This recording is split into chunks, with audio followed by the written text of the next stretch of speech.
4-3 overtime win. Can you talk a little bit about Game 2's win? Yeah, I thought it was a really good 40 minutes for us. Probably the best we've had in the playoffs for sure. We started great. I think we got down one early, but we responded really well. And it was just, a fluke play that doesn't happen very often. So boys did a great job of responding after that. And then the second period, I thought, really found our legs, carried the play, outworked them, and then once we got to the third period, for whatever reason, it was just, we flat out got outworked, and that's what I said to the guys after overtime. I didn't want to talk about it before overtime, but that, for me, that was the biggest thing. They just outworked us in the third period, and credit to them. They were the more desperate team. They recognized the situation. And obviously, they didn't want to go down 2-0. But the boys did a good job regrouping in between the third and overtime, and I thought we came out with really good job, really good pace in overtime. Ultimately, getting the win feels good. And like we just talked about off camera, it's usually Sam Lake had a great game. Usually we would never see Sam in overtime. It's nothing against him, but can you talk a little bit about Sam's game tonight? Yeah, I mean, Sammy's just, he's played his way into that spot. He works extremely hard, for sure, each and every shift. It's just for him, playing on that line.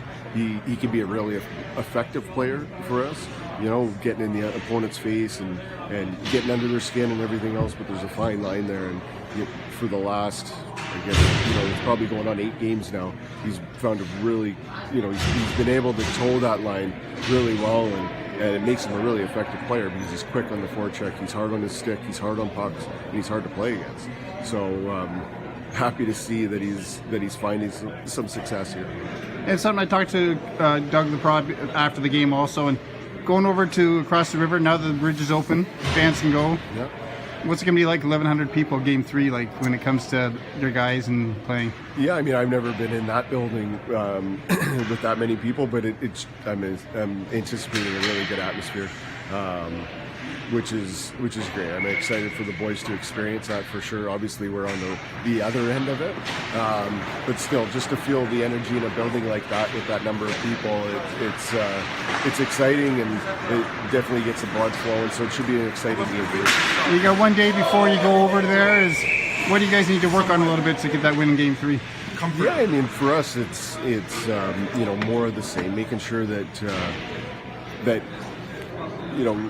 not necessarily something we can work on in practice, but we want to dictate the pace every shift, right? And we got away from it in the third period.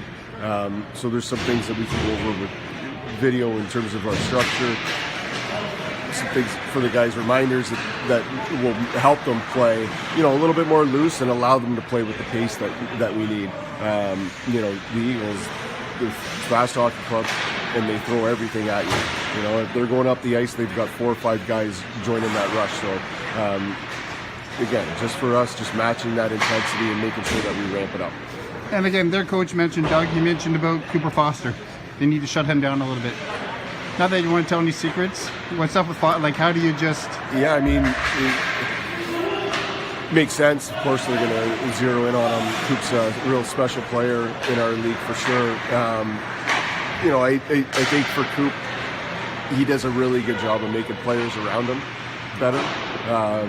So he expects it, each and every night. He knows he's going to get the other team's best, and I think he feeds off of that. So hope to see more of the same. I thought he was obviously a beast tonight. He's a beast Game 1.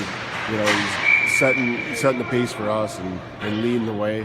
We've got lots of guys in that room that are right there with him and love to push it. So, but for him, he's just been such a special player. And tonight's performance was fun to watch.